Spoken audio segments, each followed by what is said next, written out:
Hello and welcome. My name is Father William Maestri, and this is Overfed and Undernourished. The topic is religious freedom. In our first presentation, and this is part of a 10-part series, in our first presentation we looked at the very concept of religious freedom. We talked about religion and we talked about freedom. In our second presentation, we shifted focus to the important issue of natural rights. And in this particular video, the third of our 10-part series, we're going to examine an overview of the Bill of Rights as it relates to the topic of religious liberty or religious freedom. And it's important to remember that the Bill of Rights are really the first 10 amendments to the Constitution, to the federal Constitution adopted in 1779, and really the Bill of Rights didn't come into effect and ratified until 1781. And in teaching in law schools, I've often asked the law students, what is the first of the liberties? What is the first of the rights listed in the Bill of Rights? And I get a number of answers from freedom of the press, the right to assembly, and so on and so forth. And the first concerns religion. And we know that those first two clauses have been the subject of much controversy, especially in the contemporary setting. And in our next video, we will look in a little greater detail into both of those clauses, and especially within the contemporary context, the way both of those clauses have been dealt with by various court decisions. But for right now, we talk about religious liberty as the first of the liberties. Now, to some people, this is surprising. How did religion manage to wiggle its way into the Constitution, and certainly to be the first of the liberties? And yet, if we think about it for a moment, it seems that it's surprising that we would be surprised that religion has such a prominent place in the writing, thinking, and experience of the founders, and even before there was a United States of America. Religion was a very important factor in shaping and forming the mission and understanding and development of those who came to this part of the New World, this part of the North American continent. In other words, the idea of religion and its connection with the American experience has a long historical pedigree. If we remember that the impetus of people first coming to this new world was the idea of religious liberty or religious freedom. Granted, it was very limited in scope. The people who left England and came here, they wanted the freedom to practice their own religion as they saw fit. And the idea of having a pluralism or a multi kind of religious practice or freedom of religion in the particular sense that we understand it today was not something that was originally on their mind, or something that they certainly would not have warmed up to right away. But religion was there from the beginning. In fact, if we look at the journey of the Arabella under the leadership of John Preston, there is explicit religious themes present. The people on the Arabella saw themselves as kind of the new Israel, the new chosen people of God. The Atlantic Ocean was the Red Sea, and they were making that trip from bondage in Europe, persecution of the way in which they wished to practice their religion as they understood the true worship of God. They saw themselves as transitioning, or that great journey, that exodus, if you will, from the persecution and bondage in Europe to the new land of freedom.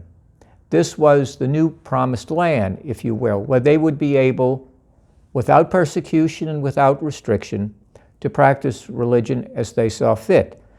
Now, naturally, they brought with them much of their own thinking, especially as Europe was beginning to take on new kinds of philosophies, and new kinds of ideas were beginning to develop.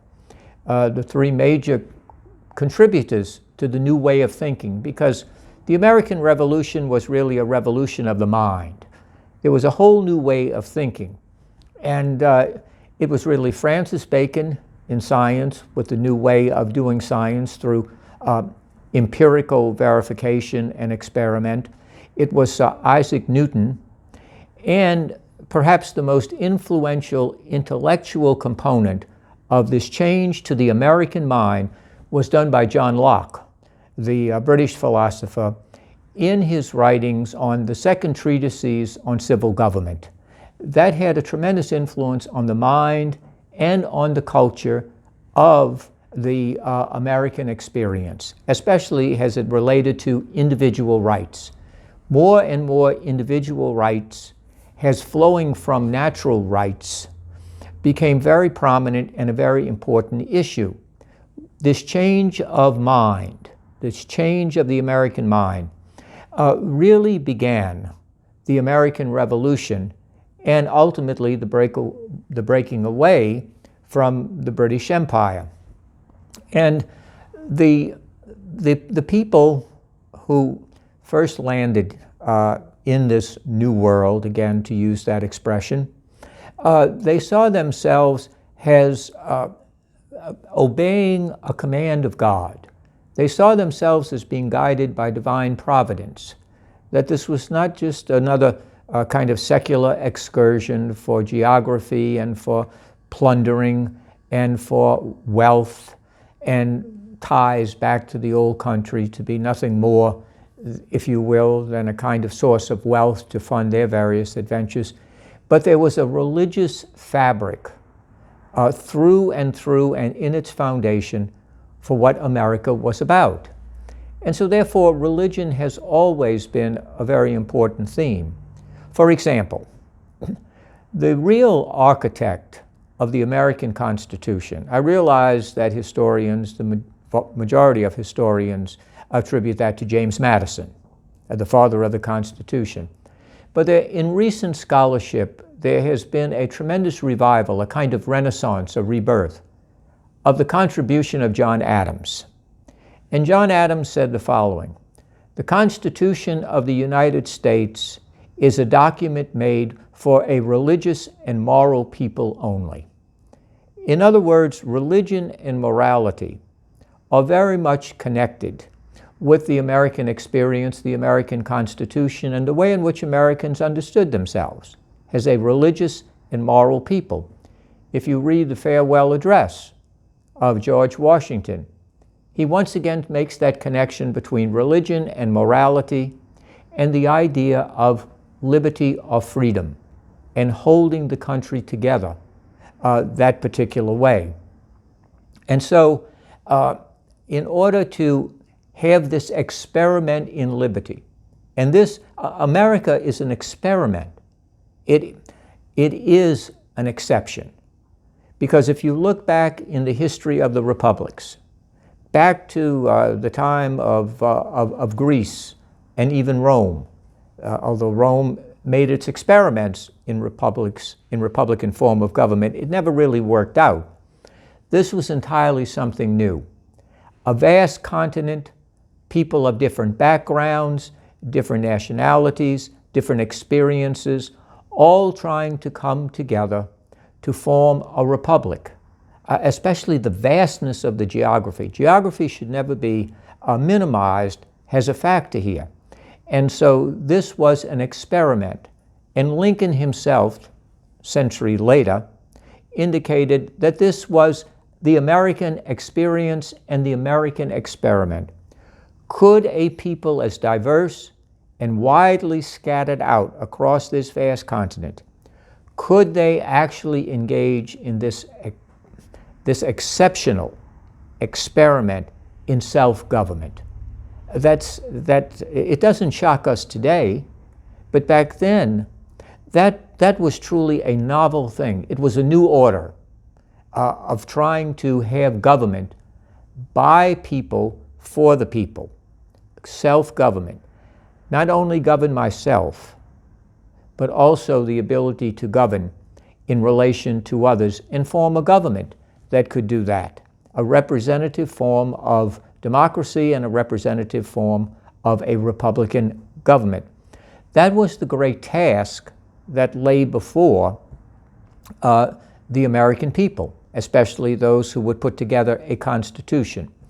The Declaration of Independence, Thomas Jefferson, talks about nature and nature's God, as we talked about last time in our second presentation, on inalienable rights, on natural rights, life, liberty, property, and the pursuit of happiness. And these inalienable rights were God-given rights, nature or nature's God, that put these rights within the human being, and the right of liberty, of which religion was a very important one. In fact, it was the first of liberties, as mentioned in the Constitution. We know that the First Continental Congress developed the Articles of Confederation. Now, the Articles of Confederation tried to weave together a kind of compact or unity between the 13 original states. And this really was unworkable. It was unworkable because, in effect, what you had was you had 13 individual nations trying to somehow function together in a very dangerous world. This was a new country. This was a new, it was one thing to be able to declare your independence and to say you were established as a nation. It was another thing to keep it. And that was a great challenge. So it went from the grounding in the Declaration of Independence to the Articles of Confederation to the actual federal Constitution itself. Now, there was a great fear that had developed among a significant number of the founders. And that fear was a too strong and powerful central government. They were concerned about that even from the beginning, that somehow government would become so big, so far removed from the concerns of the individual people, individual states, individual communities, that you wouldn't have that ability to be represented, to be heard, and to have input in the direction of laws and the direction of culture and the direction in which government would be going. We understand that today. Many people are concerned about the growth of government, the rise of the regulatory state, the overburdening in some areas of regulation by unelected bureaucrats who make these kinds of regulations. And the founders were very much concerned about that. And so the Constitution itself became hotly debated, very, very strongly debated. And so we have a tremendous document that really should be read by just every American, the Federalist Papers. It's a brilliant presentation of the vision of a federal government, a strong central government, but those powers would be limited. They would be limited to the federal government, and all other powers would remain with the states. And finally, it was ratified, and the Bill of Rights, which itself was hotly debated, by the way. Madison went along with the idea of the Bill of Rights, but with a great deal of qualifications and specifications, and also a great deal of qualms about it. They were worried that if you have these enumerated rights, 10, what about other rights? And would we keep adding, keep multiplying these kinds of constitutional rights? And that was a concern of Madison. But again, a compromise had to be worked out so that indeed the Constitution could be ratified and become the supreme law of the land. And when they came to the first liberty, it is the free exercise and the non-establishment. Again, we'll talk about that in greater detail in our next presentation. But that was the first of the liberties, the right to worship without being hindered or encumbered by government and the need to make sure that America did not have an established religion, that there would be this freedom of religion and freedom of expression. And this was, again, a tremendous experiment. This was an experiment in self-government and an experiment that liberty in this republic could welcome more and more expressions of religion as one's relationship with God, has one understood that relationship with God, and one understood one's obligations to God. So liberty, religious liberty, was there from the very beginning of the American experience. It greatly influenced the thinking of the founders. There were Episcopalians, Unitarians, Presbyterians. There were 3 Catholics involved. And the importance of religion and freedom of religion can really not be minimized if one is really to understand the uniqueness of what it means to be this American. What does it mean to be an American? What is that mindset? What is that culture? And it grows out of a history of yearning to be free, yearning to have that relationship with God that would be not hindered by the state or by government. And Madison even advocated, again, that the way in which to make sure that power was not concentrated either politically or religiously was the multiplication of factions. Have more of them. And in the idea of having more of them, no one group, no one party, if you will, would concentrate power to the suppression of the others. The tyranny of the majority would not suppress the minority. And so religion, again, from the very beginning, the first of liberties is the right, and they understood it as a natural right, not simply a civil or a state or governmental granting right. It was a right inherent in the dignity of the person in terms of their conscience, to freely worship God as they saw fit within the context of the American experience, the American covenant, this American federal system. And that has sustained us for over 2 centuries now. But if we are going to understand religious liberty, we're going to have to understand the importance of those 2 clauses, the non-establishment clause and the free exercise clause. In the contemporary setting, especially in recent times, with the various kinds of situations we face today with the coronavirus and with various other kinds of what seems to some to be infringements or the narrowing of religion, some would even say the hostility towards religion. These issues, they become fresh again, and they become crucial today.